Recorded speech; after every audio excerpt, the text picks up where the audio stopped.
ফাঁসি চাই, ফাঁসি চাই।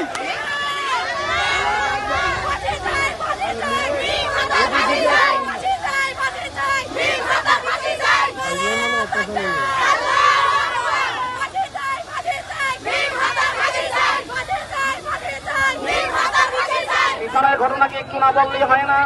একটা থানার প্রশাসনিক কার্যক্রম পরিচালনা করার জন্য থানাটি ভারপ্রাপ্ত কর্মকর্তা থাকে নথি মহোদয়, সর্বসময় তার অ্যাক্টিভিটি, সর্বসময় তার বুদ্ধিমত্তা।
আমাদের গ্রামের মিম হত্যা আজকে গ্রামবাসী বালুচর ব্রাহ্মণচর নগর থেকে প্রায় 500 থেকে সোনারচর সহ প্রায় 1 থেকে 1,500 লোক এখানে উপস্থিত হয়েছে মানববন্ধনের উদ্দেশ্য একটাই, মিম হত্যার বিচার চাই।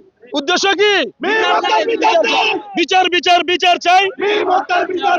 কেন প্রশাসন কাছে আমরা জানতে চাই, প্রশাসন কেন আজকে মামলাটা কেন নিল না, কেন মিথ্যা করলো? প্রশাসনের থানার যে ওসি জবাবদিহিতা করতে হবে। আমরা থানাতে আশ্রয় না পাইয়া আমরা কোর্টের থেকে কুমিল্লা কোর্টে গিয়া মামলা করেছি, সেখান থেকে আমরা কোর্টের রায় পর্যন্ত এবং ওয়ারেন্ট সহ নিয়ে আসছি। এখন দ্রুত আমাদের দাবি একটাই, আসামিদেরকে দাবি অ্যারেস্ট করে তাদেরকে ফাঁসির মঞ্চে ঝুলাতে হবে, এটা আমাদের প্রত্যাশা। এই অভিযোগ নেই আমরা, এটা সত্য নয়, কারণ আমাদের থানায় এই সংক্রান্তে কোনো এজাহার, লিখিত এজাহার আমরা পাইনি। এজাহার না পাইলেও আমাদের পুলিশি কার্যক্রম অব্যাহত রয়েছে। আমাদের আইন মোতাবেক আমরা যা যা করার তা করতেছি, আমাদের ঊর্ধ্বতন কর্তৃপক্ষের সাথে পরামর্শ করি। আমরা মেয়ের পরিবারের সাথে আমরা মোবাইল ফোনে একাধিকবার যোগাযোগ করেছি আমাদের থানায় এজাহার দাখিল করার জন্য। আমাদের কাছে এই সংক্রান্ত তথ্য প্রমাণ আছে।